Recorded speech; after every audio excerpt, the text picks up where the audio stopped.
Bonsoir tout le monde.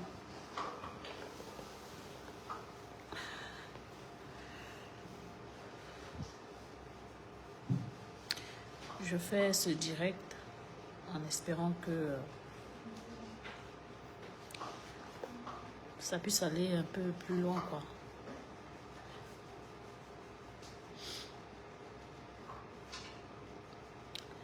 Désolée, hein, c'est parce que je suis pas bien. J'ai besoin d'aide. J'ai besoin d'aide parce qu'il y a un grand artiste de ce pays qui veut ma peau. Je ne saurais... je ne sais pas quelles sont ses motivations. Et c'est pour ça que j'ai décidé de créer ce nouveau compte. Parce que déjà, je ne suis pas sur les réseaux sociaux.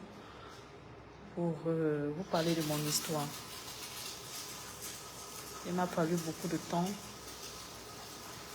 pour le faire. Parce que je suis pas une habituée des réseaux sociaux.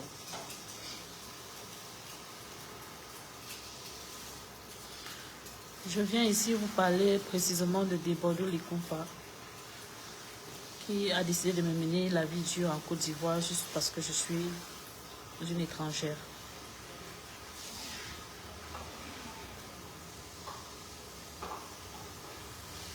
Je ne suis pas en train de vous parler ici de quelqu'un que je ne connais pas. Je vous parle de quelqu'un que je connais bien parce que c'est l'homme avec qui j'ai passé 8 années de ma vie en Côte d'Ivoire et qui aujourd'hui a décidé de faire une sorte de chasse à l'homme vis-à-vis de moi. Je ne sais pas ce que je lui dois.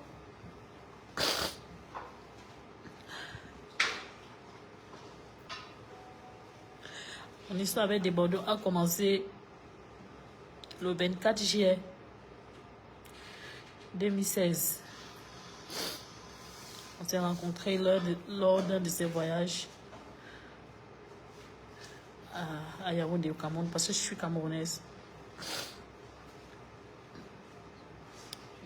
C'est comme ça qu'on s'est liés. On a commencé une relation. Et un an plus tard, il m'a demandé de venir m'installer en Côte d'Ivoire. Sauf que je n'aurais pas dû, en fait. Si j'avais su qu'aujourd'hui, je serais en train de vivre tout ce cauchemar que je suis en train de vivre aujourd'hui, j'aurais certainement choisi de ne pas venir passer 8 années de ma vie dans ce pays. Parce que là, je suis en train de vivre vraiment un calvaire. Je suis pourchassée, je vis comme une fugitive. Il en veut, il m'en veut, il en a après moi. Croyez-moi, si je vous dis il en a après moi, il en a après moi. Beaucoup n'ont jamais su que Debordou avait une femme chez lui. Aujourd'hui, je me passe là devant vous, je vous dis, eh oui, il avait une femme chez lui et c'était moi. Je vous jure que si je devais revenir en arrière, j'aurais certainement ne pas voulu croiser son chemin. Parce que ce que je vis aujourd'hui, c'est un véritable calvaire. Je suis arrivée à Abidjan, comme je vous disais.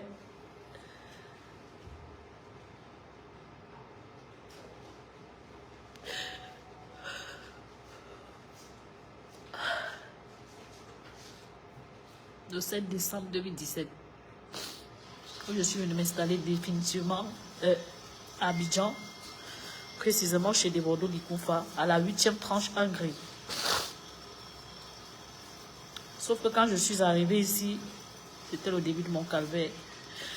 J'ai fait face à tellement d'humiliations, tellement de rabais, des menaces de mort avec une arme, des menaces avec du couteau.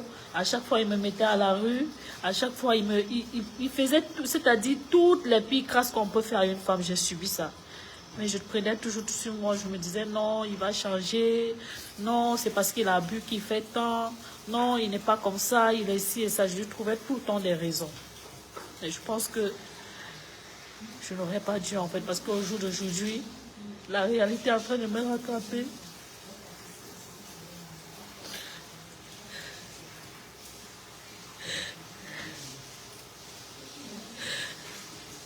Je vis comme une fugitive. Je ne peux même pas rentrer chez moi. J'ai besoin d'aide, je vous en supplie, aidez-moi. Je suis en danger, je le sens, je suis en danger.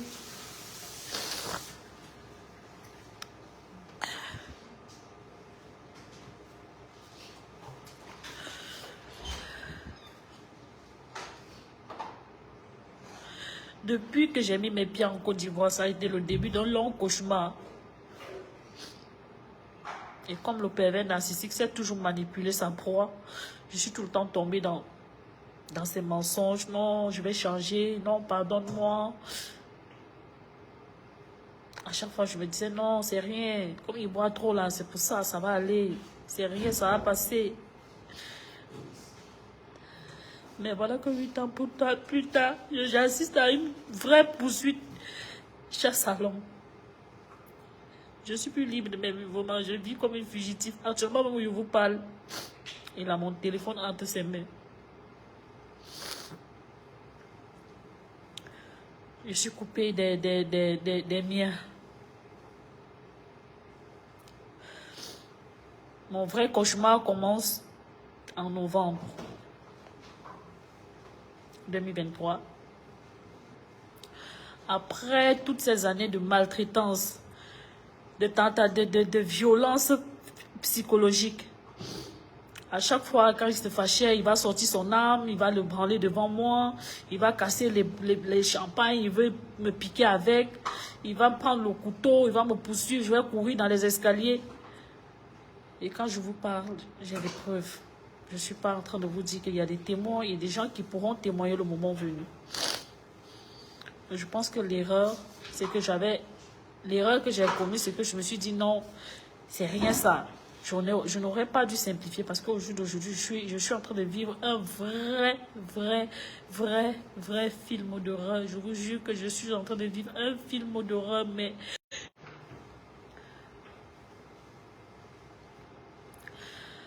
Depuis au moins 2 ans, j'ai fait asseoir des Bordeaux. Je lui ai dit, la relation ne marche pas. Tes attitudes, ton comportement, ta manière de me traiter, comme si tu avais affaire à un déchet, ne me convenait plus. Je voulais qu'on arrête la relation. À chaque fois, comme tout bon manipulateur, non, laisse tomber bébé, je vais changer, je te promets. Il va me blaguer là sur 2 mois. Vous connaissez les femmes. Je vais replonger. Je dis non, c'est rien, il va changer. Il va changer. Il va changer. Il va changer.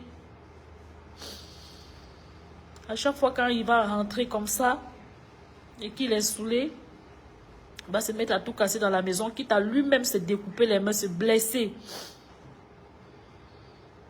J'ai regardé, j'ai dit, mais est-ce que ce gars, il n'a pas un problème?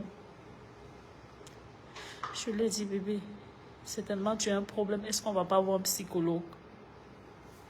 Il me dit, non, j'ai pas de problème. C'est rien. Je vais changer, je vais arrêter de boire. D'ailleurs, même la cigarette, là, je fume plus. Je dis, ok. Si tu as pris conscience, c'est une bonne chose. Mais sauf que chaque fois que je pardonnais ces bêtises, ça allait de mal en pis. Ça allait de mal en pis. Je n'ai jamais été le genre de personne, ça me peine.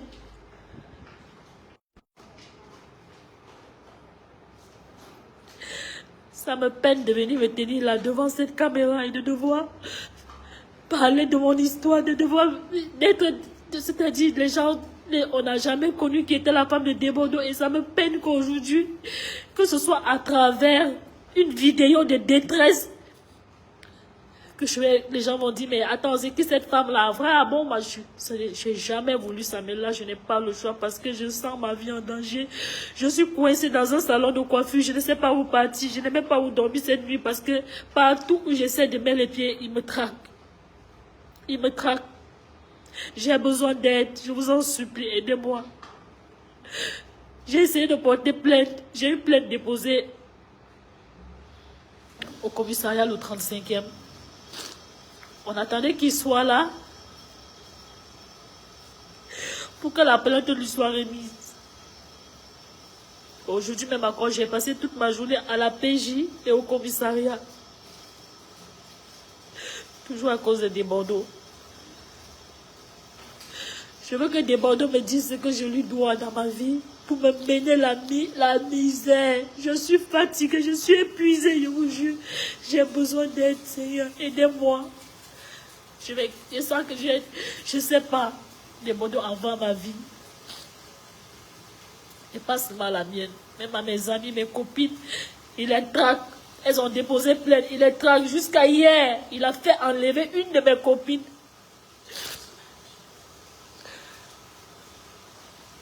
De 21h à 4h du matin. Sous mes yeux. J'ai vécu la scène. Et je pèse les mots quand je vous dis qu'il a enlevé ma copine. Je sais de quoi je parle.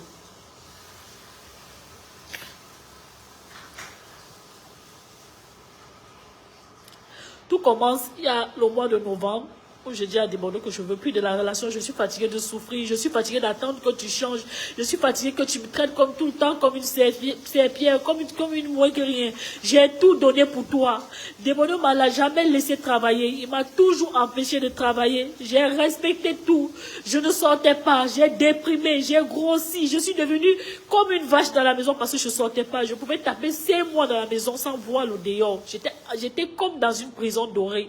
Mais je me disais, oui, non, une femme au foyer n'a pas sorti, oui, mon mari n'aime pas quand je travaille, non, je vais respecter ce qu'il veut. Mais tout ce que j'ai fait dans ma vie là, Debono n'a jamais apprécié.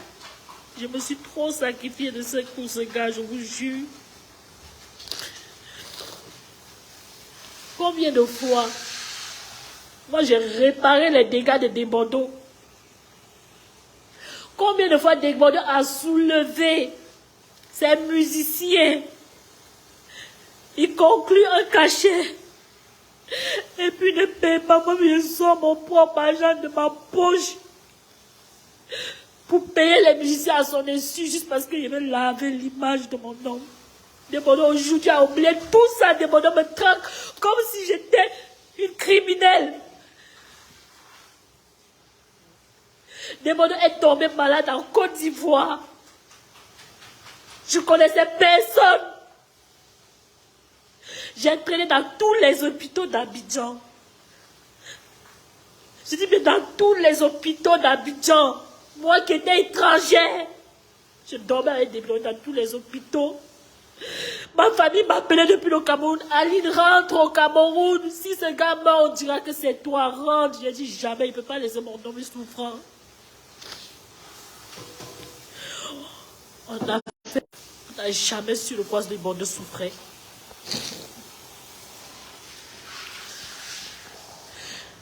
J'ai appelé mon frère. Oui, j'ai un frère qui est prêtre exorciste au Cameroun, que je salue d'ailleurs et que je vais taguer si vous pensez que je suis en train de mentir.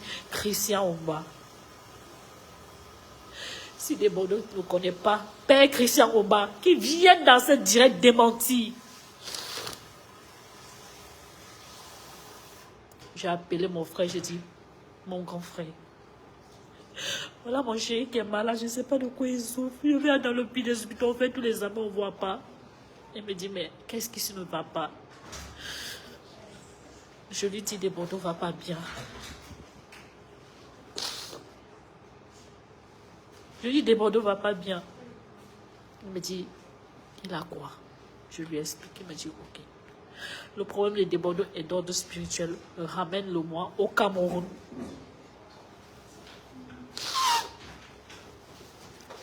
Je dis, ok. Je vais le ramener au Cameroun. Mais comment faire maintenant pour convaincre Debono pour aller au Cameroun, pour qu'il puisse se faire soigner? Je lui dis, ah bébé, tu sais qu'on est en Afrique? Non, il me dit oui. Je dis, ah. Tu sais qu'ici en Afrique, surtout dans ton milieu là, il y a beaucoup de choses. Il me dit oui. Je dis, ah, est-ce qu'on ne va pas aller voir mon frère au Cameroun? Il me dit, ah bon, tu es sûr? Je dis oui. Il me dit, ah bébé, le Cameroun est loin. Je dis oui, on fait comment? Il hésitait. Je dis, ok, il n'y a pas de souci. Il dit, je vais prendre un moment de jeûne. J'ai pris un moment de jeûne.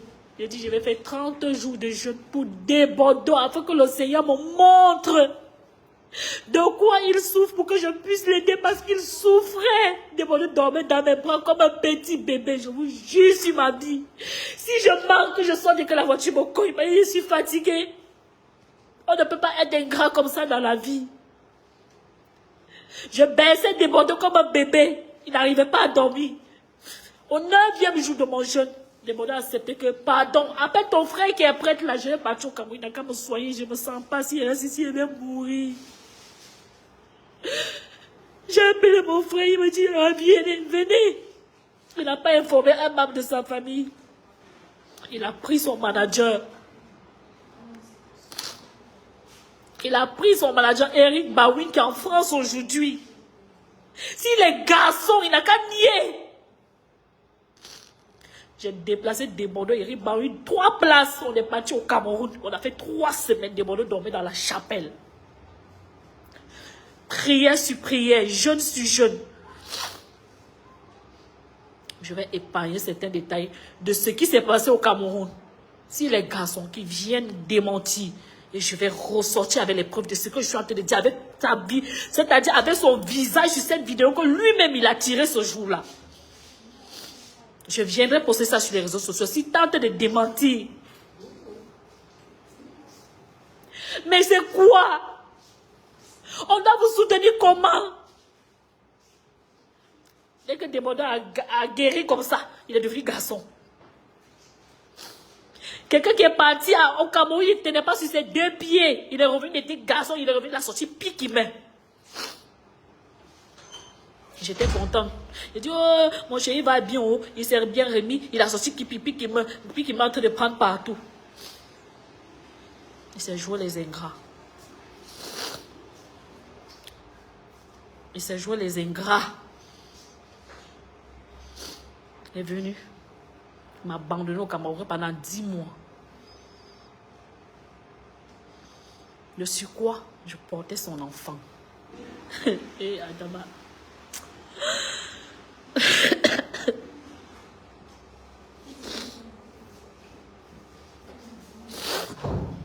Malheureusement, j'ai accouché un mois-ni.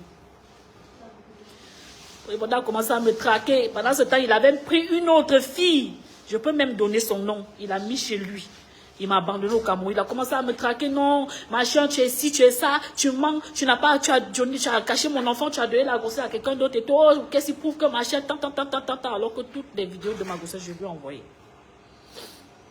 Après, je ne sais pas quelle mouche l'a piqué. Lui, il s'est déplacé. Il dit, je veux que tu reviennes vivre avec moi à Abidjan. Il m'a laissé de l'argent pour mon billet d'avion, pour que je vienne à Abidjan. Et c'est comme ça que je me retrouve dans la maison de Bordeaux. Je lui ai sorti tout mon dossier médical de toute la période où j'étais enceinte. Il me dit, vraiment, Dieu n'a pas accepté que l'enfant reste, que vraiment, il y a quoi en nous. Je dis, vraiment, c'est les choses qui arrivent, c'est bon. Je dis, je n'aurais pas dû. Je n'aurais pas dû venir m'installer en Côte d'Ivoire, je vous jure, parce que la misère que je suis en train de vivre ici, c'est Dieu sait qui c'est. Je n'aurais pas dû venir m'installer ici, je vis au cauchemar. Depuis que j'ai mis mes pieds à Abidjan, c'est là où mon cauchemar a commencé. Ce qui m'amène ici aujourd'hui, là, en novembre, si je ne me trompe pas, en septembre, Demandeur a voyagé, il est parti en France. Parce que pour la petite histoire, il m'a trompé, il a fait un enfant en France derrière mon dos. Et j'ai appris ça seulement quand l'enfant avait 3 ans. Je me suis fâchée, j'ai dit, bon, ok, il y a foi, l'enfant c'est aussi mon enfant, c'est une grâce. Si moi je n'arrive pas à retomber enceinte pour lui donner un enfant et qu'il a pu faire son enfant, c'est déjà bon. Quand j'ai su ça, il est venu, il a demandé pardon. Comme d'habitude, la bête que je suis, j'ai accepté, j'ai pardonné.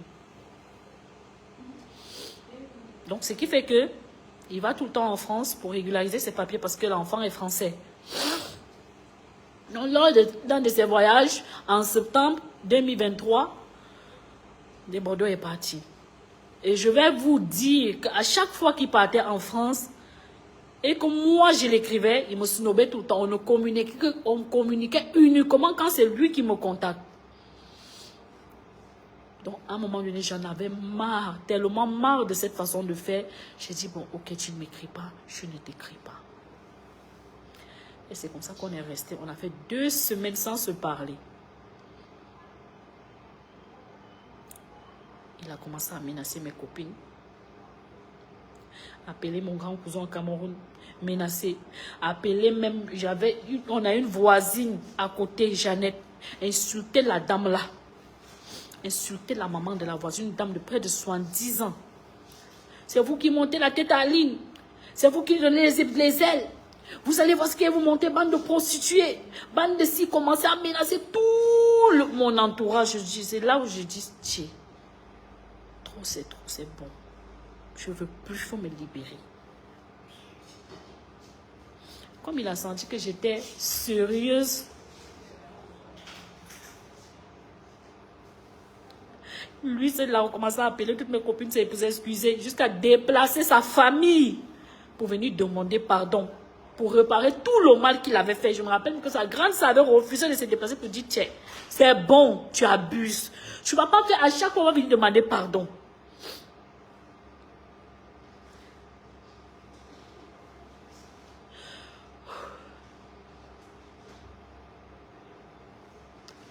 C'est comme ça que quand il est venu demander pardon, comme la bête que je suis, j'ai accepté. J'ai dit, ok, je te pardonne. Je lui ai dit, je vais te laisser une dernière chance. Il n'y en aura plus. Change pour de vrai, sinon on se sépare. Et c'est comme ça que Desbordeaux vient maintenant. Il me dit, non. Pour la petite histoire, il m'empêchait de faire quoi que ce soit. J'ai dû faire une formation de prothésiste ongulaire et d'esthétique à son insu. C'est à 1 mois de la fin de ma formation que Desbordeaux a su que je me formais.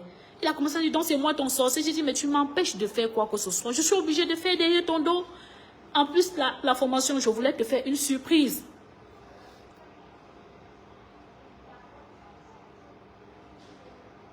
Il me dit, ok, d'accord, il n'y a pas de souci et tout et tout. Donc, quand on se réconcilie, je lui dis non, je veux avoir ma propre entreprise. Il me dit, ok, en guise de pardon, on va ouvrir ton entreprise. Je dis, il n'y a pas de souci. Tiens, Desbordeaux, c'est encore là, je vous jure. Comme la bête que je suis. Il n'était pas là, il était en France. Pour faire le contrat de bail, je vois d'abord qu'il m'envoie son huissier. J'ai dit, mais aïe. Il envoie sa pièce d'identité. J'ai dit, aïe. Mais pourquoi Desbordeaux?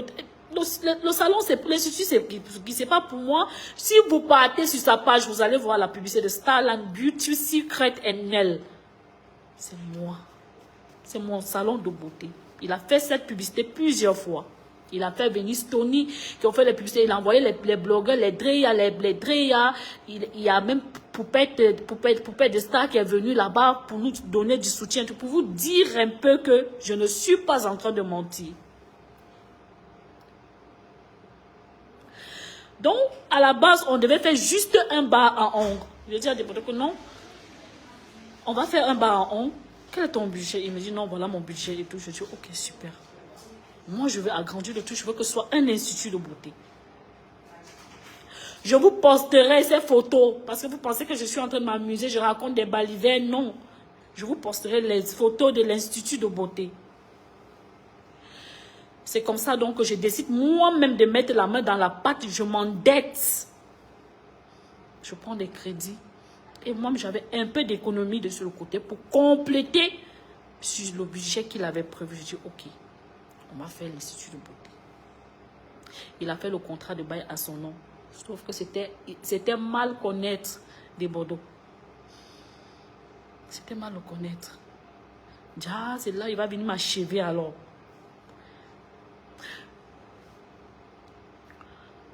Je monte les tracasseries, je fais ci, les menuisiers me fatiguent, je veux les meubles importés, on me dit non, c'est trop tard. Et en décembre comme ça, les trucs sont en rupture de stock. Je contacte un menuisier qui m'a fatigué, qui me fait traîner au moins sur deux mois d'ouverture et tout. Toutes ces tracasseries, je le faisais. Et puis quand l'institut est ouvert,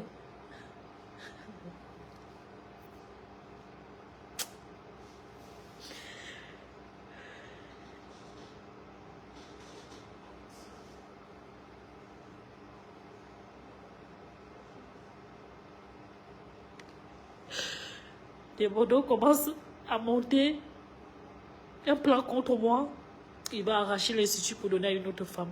juste parce que le contrat de bail était à son nom. Mais comme Dieu ne dort pas, il commence à sudoyer certains de mes employés. Et comme j'ai toujours été complice avec mes employés, ça fait que ces derniers n'ont pas accepté de me trahir. Débordeur appelle là-bas, il me sabote. Il ne dit pas quoi, il me lèche. Il me lave. Si on vous dit que ça c'est une femme que Débordeur a chez lui, il a déjà dormi avec cette fille, vous allez dire jamais. Il me lave, il ne dit pas quoi. Et c'est dans ça, dans ces multiples appels, il ne sait pas qu'il avait été enregistré. J'ai tous les enregistrements. J'ai toutes les preuves. Il monte un plan comme quoi il va me chasser de l'institut. Je dis, moi-même, la sueur de mon front. Moi-même, la sueur de mon front, tu vas me chasser dessus. Ok. Je suis restée tranquille. Un jour, on se disputait. Il me dit, tu vas voir, je vais te faire partie du salon. Je vais mettre une petite go là-bas. Chérie. Ça n'a pas traîné. Débordeur à voyager. Il est parti en France. Il est parti, je crois, c'était le 8 mars qu'il est parti en France, si je ne me trompe pas. Le 9 mars. Et quand il part, le gars part, même si c'est un franc de la ration, il ne me donne pas. Sous prétexte qu'il n'a pas d'argent, je n'ai même pas discuté, je suis restée tranquille. Un institut qu'on vient d'ouvrir, il n'y a pas de clients, il faut faire beaucoup de promotions, il faut tant, il faut tant, il faut tant. Je me battais malgré ça, c'est-à-dire les petites recettes que j'attrapais, je privilégiais mon personnel. Je dis non, les filles sont trop bien, elles sont professionnelles, je ne veux pas les devoirs. Je prenais le peu là, je payais, je prends le peu, je paye, soit je fais des petites avances, je donne et tout. Quand je l'appelle, il me dit que lui n'a pas l'argent. J'ai dit ouais, on vient d'ouvrir quelque chose, il n'y a pas encore les clients. Qu'il faut me soutenir, on va les payer, on ne travaille pas encore. Il dit jamais que lui n'a pas l'argent et que il est parti. Et quand Débordeur est parti, il a éteint son téléphone. Voilà comment un froid s'installe entre Débordeur et moi. Et puis on se retrouve, fait plus d'un mois, on ne se parle pas. Et pendant ce temps, il appelle à l'institut, c'est-à-dire il appelle mes employés pour les sudoyer. J'ai dit, mais aïe. Il monte tout un plan là pour me chasser de mon institut, pour prendre ça pour donner à une autre femme. C'est là où je dis jamais de la vie Débordeur, je ne vais pas te laisser faire cette fois-ci. Tu m'as souvent humilié, tu m'as souvent jeté à la rue dans Abidjan alors que je ne connaissais personne. Tu as souvent ramené des femmes devant moi. J'ai souvent accepté. Tu es revenu me demander pardon, j'ai accepté. C'est-à-dire ma dignité était bafouée, mais ça là seulement tu ne vas pas m'en voir. C'est comme ça donc que je décide de partir. Avec tout ce que j'avais comme preuve que lui-même, il ne sait pas que j'ai à ma possession, j'ai dit, c'est quoi que c'est suffisant? Je vais partir. J'emballe tous mes trucs à la maison. Je quitte la maison. Et quand je quitte la maison, on a son petit frère, Joël, qui vient et nous, il n'était pas là. Quand il est revenu, 2 jours plus tard, il m'a appelé, il me dit, maman, je suis à la maison, je veux la clé. J'ai dit, ok, j'arrive. Et je suis arrivée. Je lui ai remis les clés, je dis, Joël, je suis partie. Je ne veux plus de cette relation, je ne veux plus rester dans cette maison. Voilà les clés de la maison. Et l'institut là, ce qui m'appartenait là, j'ai tout pris. Là où mon agent est parti là, j'ai pris. Et j'ai laissé pour lui. Voilà les clés. J'ai dit, ok. C'était le coup, c'est-à-dire, c'était ce qu'il ne fallait pas faire. Débordeur n'a pas apprécié que je le quitte. Débordeur n'a pas apprécié que je le quitte. Il a porté, c'est-à-dire, je suis assise là, on m'appelle, on me dit que non, il y a une plainte contre moi à la gendarmerie territoriale. J'ai dit, mais plainte de quoi? J'ai fait quoi? On me dit, j'ai volé 70 millions. Je dis, moi, je vole 70 millions et puis je suis dans Abidjan. Je vole 70 millions jusqu'à je prends la clé pour remettre à son propre petit frère en main propre. Donc moi, sur le coup, ça me fait rigoler.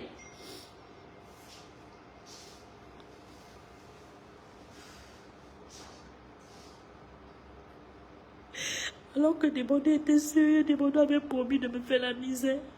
Mais je vous jure que Débordeur était sérieux. Mais au jour d'aujourd'hui, je suis en train de vivre comme une fugitive. Je ne sais même pas comment, je ne sais pas. Débordeur allait porter plainte contre moi. Je dis, ok. Donc quand la gendarmerie territoriale me contacte, je dis, ok, j'arrive. Ce jour-là, j'étais avec une amie camerounaise aussi qui est venue me rendre visite. Elle me dit, ma, est-ce que tu as reçu la convocation? Je dis, non. Elle me dit, mais tu vas où samedi là? Est-ce qu'on interpelle les gens le samedi? Je dis, je ne sais pas. Elle me dit, ma pardon, ne bouge pas, si tu parles, ils vont t'incarcérer. C'est ça, me dit, comment on va faire pour intervenir? Tu auras déjà passé tout le week-end là-bas. J'ai dit, mais moi, je n'ai pas volé. Je n'ai pas volé 70 millions. Je vais voler 70 millions et puis je suis dans Abidjan. Je suis quel genre de voleuse? Elle me dit, pardon, ne parle pas. Attends, on va essayer d'appeler. C'est comme ça que la fille commence à appeler ses contacts et tout. On me dit, non, faut pas y être parti. On a qu'à m'envoyer une convocation.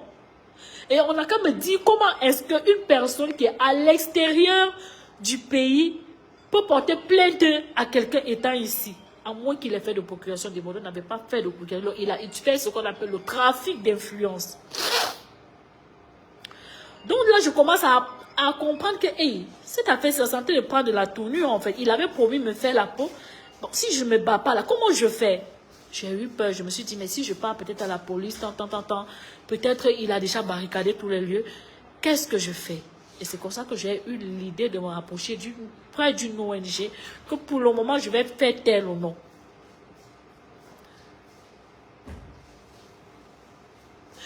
Je vous rappelle que tout ça, ça se passe avec ma fille de 12 ans. J'ai une fille de 12 ans avec moi. Desbordeaux n'a pas pitié. Jusqu'à dans les notes vocales, il dit, lui va me mettre en prison et il va voir ce que moi, mon enfant va devenir. Je suis orpheline de père et de mère. Ma fille n'a que moi. Tu veux me mettre en prison, Desbordeaux, je t'ai volé quoi? Juste parce que je t'ai dit, je ne veux plus, je m'en vais. J'ai pris ce qui m'appartenait dans le salon, je suis partie. Tu veux me tuer, tu veux me mettre en prison, tu veux me faire la peau, je te dois quoi? C'est là que je commence à réaliser que, mais attends, là c'est chaud quoi. Je me rapproche dans de l'ONG, l'ONG me propose, me montre un peu les directives, ils me disent, madame, vous voulez porter plainte? Je dis non, je ne suis pas venue ici pour lui faire du mal, je n'ai pas envie de porter plainte, j'ai besoin juste d'une protection. Donc la dame me dit, mais attends, on te traque au téléphone? Non, je dis oui.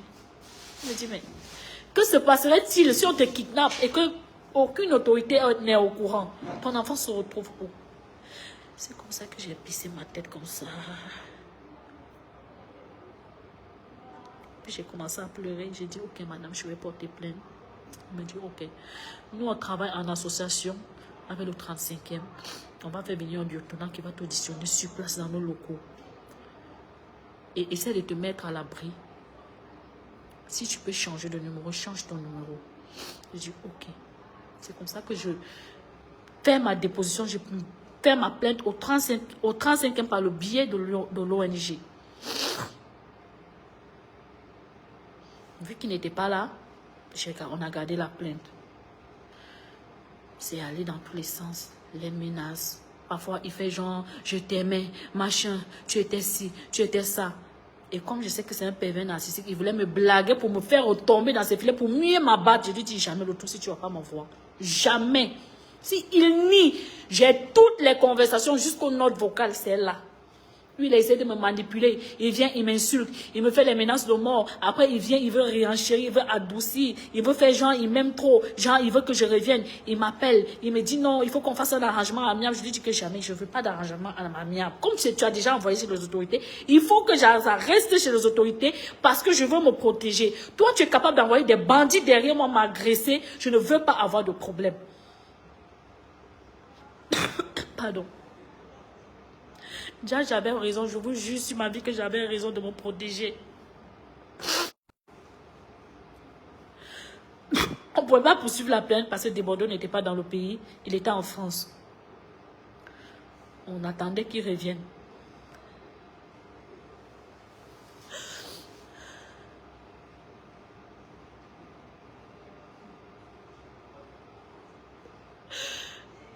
Et effectivement, il est revenu. Et voilà pourquoi aujourd'hui je me retrouve devant cette caméra. Parce qu'effectivement, Desbordeaux est revenu, Desbordeaux à Abidjan. Et il a bien montré qu'il est revenu. Durant tout ce temps, je savais qu'il va venir.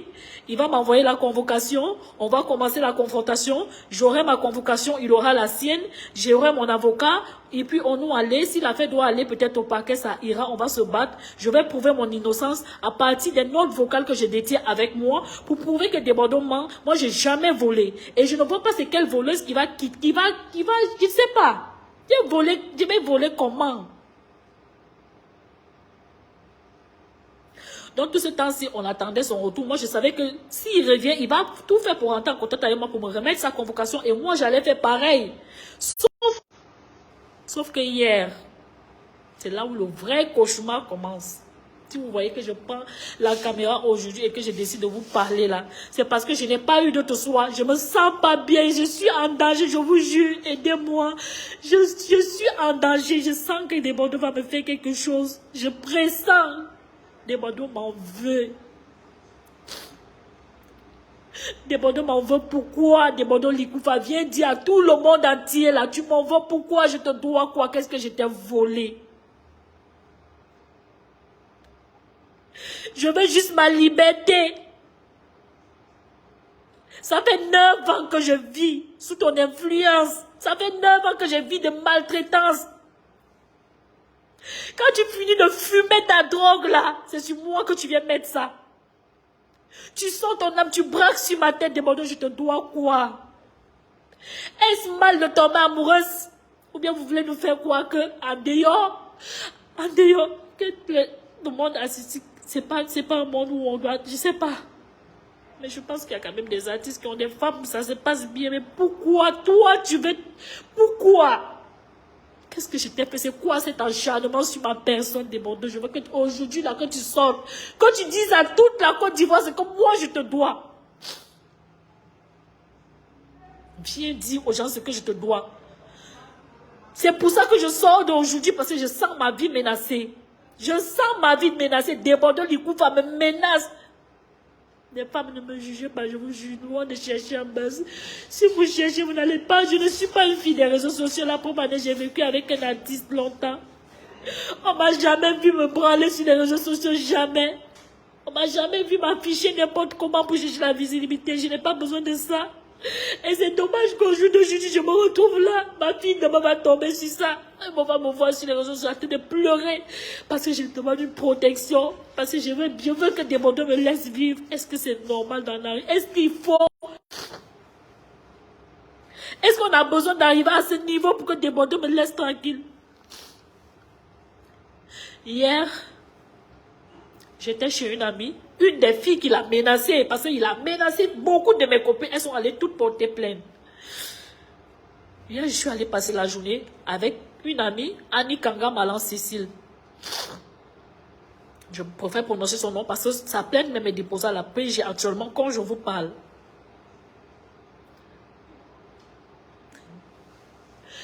À 21h, je m'apprêtais à commander mon yango pour rentrer chez moi. Les gens sont venus cogner à la porte.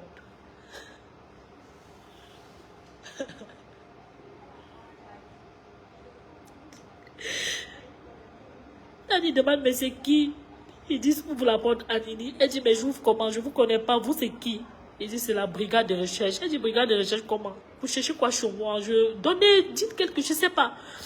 On avait pensé que c'était une farce, peut-être un de ses frères qui lui faisait une farce. Après, je lui dis, non, n'ouvre pas. Que guette d'abord à travers le trou là. Elle guette, malheureusement, il y avait le doigt, elle ne voyait pas qui c'était. Après, le gars dit, ouvre la porte là, sinon je défonce. Quand j'ai suivi ça, j'ai eu le reflet comme par hasard. Je suis allée me cacher dans la cuisine. Elle est partie, elle a ouvert. Je n'ai pas vu les autres personnes qui étaient là, mais j'ai pu apercevoir un qui était habillé en pantalon treillis, avec un t-shirt noir, avec des drakes et des tapettes. Il était sale. Donc, quand j'ai vu à travers le petit espace de la porte, j'ai dit, mais attends, comment ça la brigade de recherche? Mais un homme en tenue ne peut pas être vêtu de cette manière. Il ne peut pas être aussi sale et crasseux. J'ai compris que c'était un... Moi, dans ma tête, j'ai en déduit. Je me suis dit que non, c'était un braquage.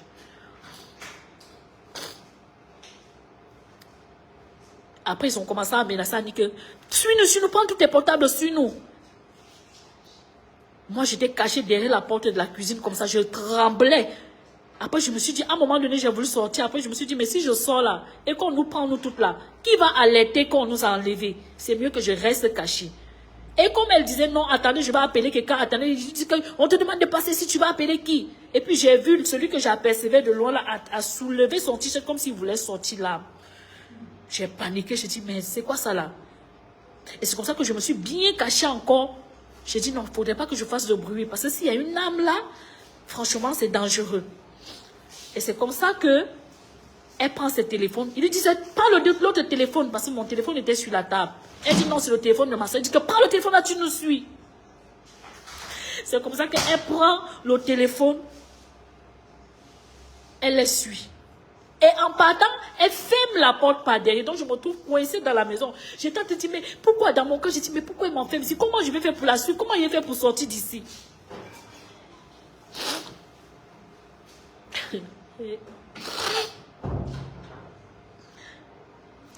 Donc, quand elles sont parties, c'est comme ça que je me mets au balcon arrière. Je commence à crier, voisine, voisine, voisine. J'appelle la voisine de Annie en question. Que, ah, voisine, venez, ils ont enlevé Annie, ils l'ont kidnappée, ils sont partis avec elle et tout. Mais personne ne m'entendait. Donc, je suis revenue, je me tiens comme ça devant la porte.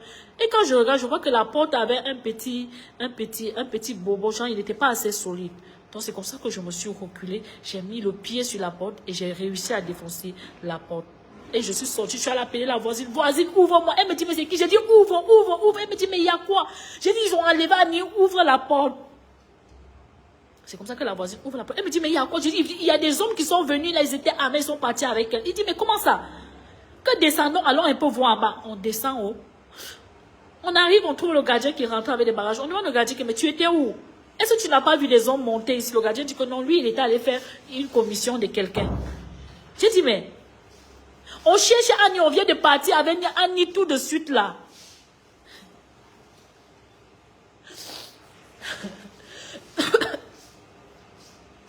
Donc, il y a déjà la voisine qui essaie de composer le numéro d'Annie, appelle pour voir si ça passe. La voisine compose, ça passe. J'ai dit, appelle aussi mon numéro parce qu'ils ont pris mon téléphone.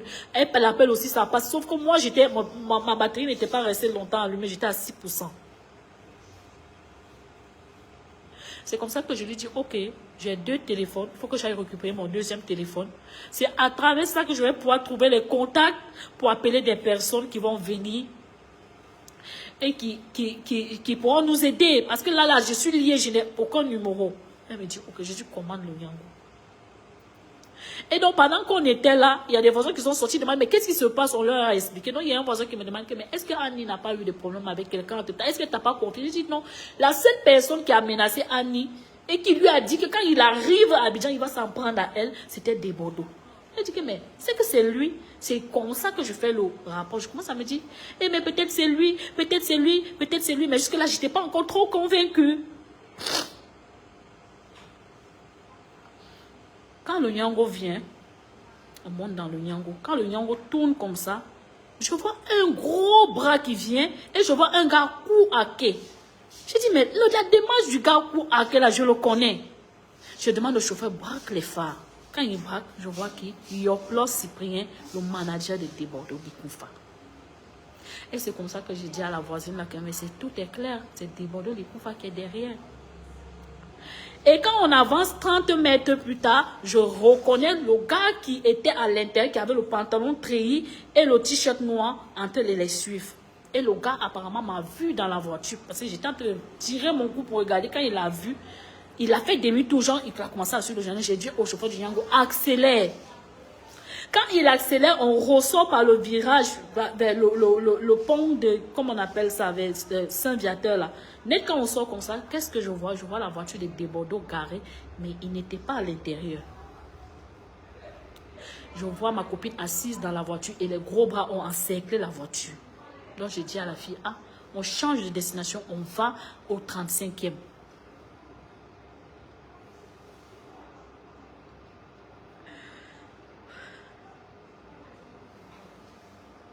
Je vous jure que j'ai l'impression de vivre un film, un cauchemar, comme si, je sais pas, c'est comme si c'était un film, j'ai l'impression de rêver en fait. Je raconte même, je n'arrive pas à réaliser, j'arrive même pas à croire que c'est une histoire que je suis en train de vivre. Les gens vont penser que c'est un film que je suis en train de raconter alors que c'est une histoire réelle.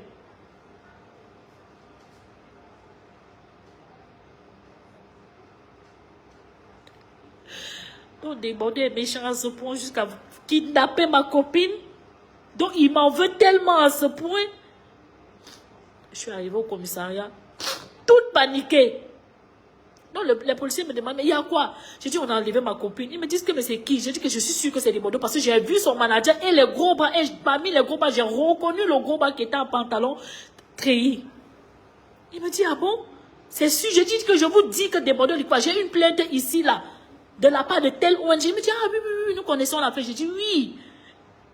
Ils me disent, ok, on va s'apprêter, on va se rendre là-bas. Donc c'est comme ça que les policiers apprêtent leur cargo, on monte dessus. Il y avait 5 policiers, il y avait la voisine et moi. Et puis on monte. Quand on arrive au rond-point Saint-Viateur, je reconnais le même gars qui avait le patron qui est en train de monter sur une moto. Donc je dis au policier, monsieur, arrêtez-vous, arrêtez-vous. Voilà le gars que j'ai vu là-bas à l'intérieur, c'est lui. Donc les policiers, vous êtes sûr, madame? J'ai dit que c'est lui. Et puis il est monté dans la moto, il a démarré, ils étaient dessus la moto, il a démarré, ils sont partis. Donc le temps que le policier va faire le rond-point de Saint-Viateur là pour prendre le départ initial, on les a perdus de vue. Donc moi je lui dis non, allons-y jusqu'au Boribana, parce que c'est le coin de Desbordeaux, c'est pas loin de la maison, c'est là-bas qu'il aime s'asseoir. C'est comme ça que je me retrouve en train de patrouiller avec les policiers en plein 1h du matin, parce que je cherche ma copine. Pendant ce temps, on continue d'appeler. On appelle la fille, le téléphone sonne, elle ne décroche pas. Nous, on ne savait pas qu'ils avaient pris tous ces téléphones. Ils ont pris et mon téléphone. Donc, moi-même, mon téléphone, ils ont remis ça à Desbordeaux. Et le téléphone de la fille, c'est son manager Yoplos, c'est rien qui a gardé les téléphones. Donc, quand tout ce temps qu'on essayait de joindre la ligne, les téléphones étaient dans sa main, mais on ne savait pas. Donc je commence à paniquer, j'ai dit à la voisine que mais la fille va écoper à cause de moi, Desbordeaux veut quoi? Si c'est moi que Desbordeaux veut, qui donne sa localisation, moi je vais me rendre, mais on n'a qu'à libérer l'enfant déjà. Pourquoi est-ce que les gens vont venir écoper à cause de moi? La fille me dit non, tu ne peux pas te rendre. Parce que justement c'est toi qui veux. Là où il est là, il n'est pas parti sur un chien encore habillé, il a pris des gros pas qu'on ne connaît pas. Et si t'arrive quelque chose, c'est là où je dis oui c'est vrai, tu as raison. C'est comme ça donc on a sonné jusqu'au Boribana. On est même parti au bas de son immeuble. J'ai aperçu son appartement en haut. J'ai vu qu'il s'était éteint. J'ai compris qu'il n'était pas là. On est revenu. Les policiers sont venus nous déposer. Ils disent non madame, allez-y vous reposez. Nous on va continuer la patrouille. J'ai dit à la voisine que non, moi je vais rentrer chez moi. La voisine me dit qu'Aline ne vaudrait mieux pas. Parce que si tu rentres là, peut-être il est déjà là-bas. Et effectivement, elle avait raison. Parce qu'ils ont pris Annie en question, ils l'ont amené jusque là-bas. Apparemment, ils me filaient depuis, je ne savais pas. Ils ont forcé la fille, Aline habite ici. Elle dit, moi, je ne sais pas. Il dit, mais comment ça, tu ne sais pas? Elle habite ici. Ils sont arrivés, ils ont trouvé mon portail ouvert. Ils sont rentrés dans le portail. Ils sont rentrés dans le bâtiment. Ils ont commencé à faire un cafouillage toqué devant toutes les portes. Jusqu'à les voisins sortaient, montaient ma photo partout. Jusqu'à ils parlaient, ils disent comment, non, moi, je suis là, même à l'aéroport, je ne peux pas passer, que ma photo est collée partout. Je suis criminel, j'ai tué qui? Desbordeaux, tu colles ma photo partout, je t'ai volé quoi? Juste parce que je ne veux plus de toi, tu décides de finir avec moi. Et tu t'en réjouis. Tu oses dire que tu vas voir ce que va devenir mon enfant sérieusement pour un père d'enfant. Donc tu es fier de faire du mal à la mère. Un enfant que tu as gardé dans ta maison comme ton propre enfant. Aujourd'hui, tu es sur le point de faire la peau à sa mère juste pour toi à suffire. C'est-à-dire pour toi, ton ego. Parce que toi, on ne te dit pas non. Il ne faut pas femme pas te dire non. Juste dans l'une des notes vocales, tu le redis. Je vais te faire vivre l'enfer. Va demander à Sarah Davila. Elle va te dire ce que je lui ai fait. Toi, Desbordeaux, j'ai la note vocale, tu ne sais pas ça. Où tu as parlé ça? Si tu veux tenter de nier, je sors ça tout de suite. Toi, tu oses dire que non, toi, tu as fait la même chose à ça, tu l'as enfermé pendant 17 jours, tu l'as sorti, tu l'as lavé, tu l'as baisé et tu l'as jeté. C'est quel homme? Et tu vas me faire subir le même sort.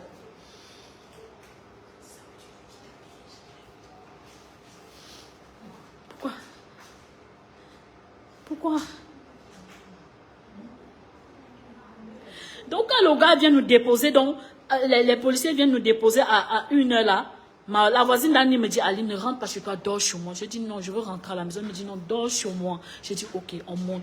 Je dis, mais hey, Annie, appelons. S'ils veulent, je vais partir. Elle me dit que non, si tu pars, ils vont te prendre, Aline. C'est toi qui veux. Je dis, oui, ils n'ont qu'à me prendre, mais ils n'ont qu'à libérer l'enfant des gens. Parce que Annie n'a rien fait. Elle n'a rien fait, c'est moi qu'il veut, mais qu'il laisse l'enfant des gens sous le froid. Toute la soirée d'hier jusqu'à 4 heures, ils ont traîné Annie dehors. À un moment donné, elle a pu avoir son téléphone, elle a appelé, on a enregistré même la conversation. C'est là, le moment venu, je sortirai cet enregistrement. Et le gars disait dans la vidéo que non, c'est pas Annie qu'on veut juste qu'elle nous dise où Aline est. Si nous on a Aline, on va libérer Annie. On veut Aline, elle a volé. On a enregistré. J'ai dit, ah bon, j'ai volé.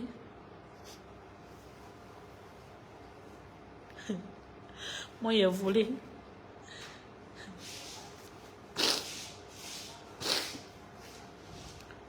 Après, à un moment donné, il dit à la voisine que la voisine a joué le jeu. La voisine lui dit que, mais, qu'est-ce qui se passe?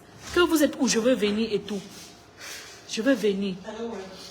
La voisine dit, ok. Et il dit à la voisine, est-ce que tu peux nous aider à mettre la main sur Annie? Il dit que je ne sais même pas où elle est, je ne l'ai pas vue. Donc Annie lui demande, est-ce que ma porte est cassée? Il dit que oui, je suis allé voir ta porte est cassée. Qu'est-ce qui se passe?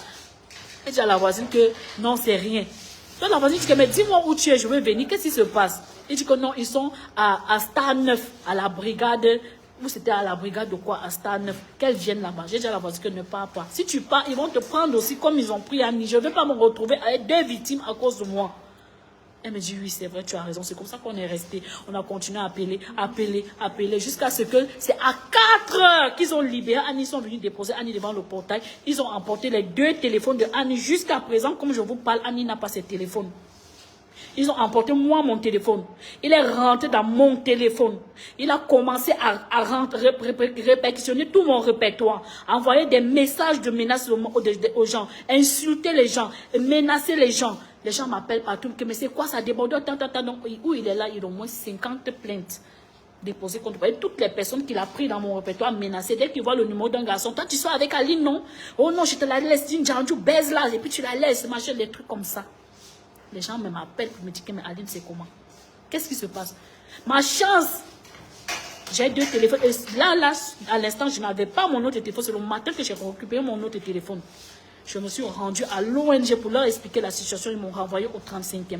Je suis arrivée au 35e. Ils m'ont dit de déposer la plainte et de rentrer, de me mettre en sécurité. J'ai dit non. Je peux me mettre en sécurité. Je vais me cacher où? Il connaît chez mes copines. Il connaît ma maison. Je suis partie à la PJ. J'ai porté plainte là-bas à la PJ. La PJ a essayé de rentrer en contact.